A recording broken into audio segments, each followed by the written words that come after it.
Welcome to the official YouTube Night News channel. Here's what the U.S. wants from its border and tariff negotiations with Mexico.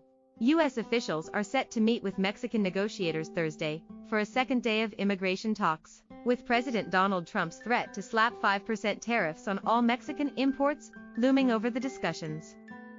The duties are set to kick in just 4 days. Trump threatened to implement rising tariffs on all Mexican imports if the country did not stop the rising tide of undocumented migrants crossing the southern U.S. border. The first day of high-level talks at the White House, which included Vice President Mike Pence and Mexican Foreign Minister Marcelo Ebrard, ended without a deal Wednesday afternoon, with both sides reportedly failing to bridge the divide on how to deal with the immigration issue. Staff-level meetings between U.S. and Mexican officials were expected to continue at the White House at 2 p.m., an administration official told CNBC Thursday morning.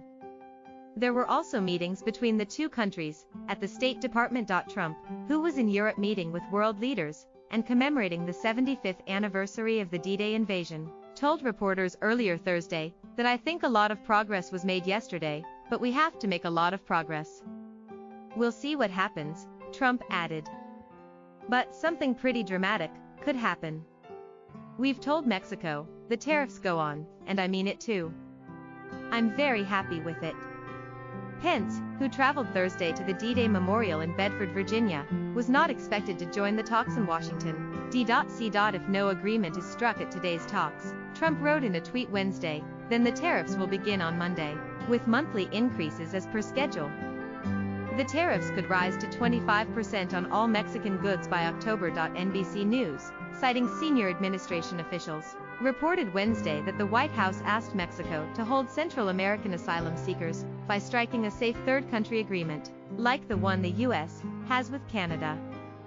Such countries provide protections from persecution for asylum seekers. Nonprofit international human rights organization Human Rights First published a fact sheet in November arguing that Mexico does not meet the requirements to become a safe third country.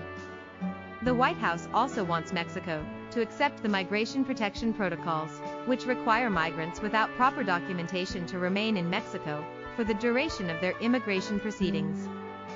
Those protocols, instituted in late January by then Homeland Security Secretary Kirstjen Nielsen, were meant to decrease the number of those taking advantage of the U.S. immigration system. The policy has reportedly drawn criticism over concerns about human rights and a slew of logistical questions. Mexican officials have signaled they are open to discussing ways to address immigration situation at the border, which the Trump administration is calling a full-blown emergency. A record number of undocumented immigrants, more than 144,000, flooded the southwest border in May, according to Customs and Border Protection officials. But when Trump announced the tariffs in a surprise tweet last Thursday, it was not clear what his administration specifically wanted Mexico to do to curb illegal immigration. Trump initially said the U.S. would slap the tariffs on until such time as illegal migrants coming through Mexico and into our country stop. But a White House statement released just after that tweet said that if the illegal migration crisis is alleviated through effective actions taken by Mexico, to be determined in our sole discretion and judgment, the tariffs will be removed.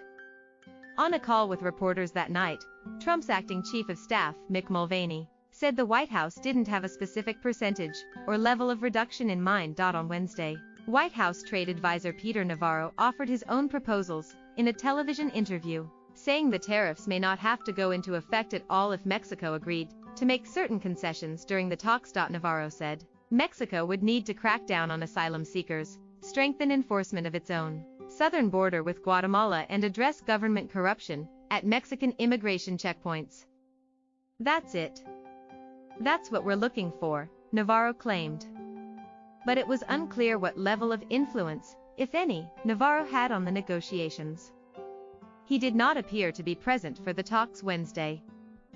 Thank you for watching.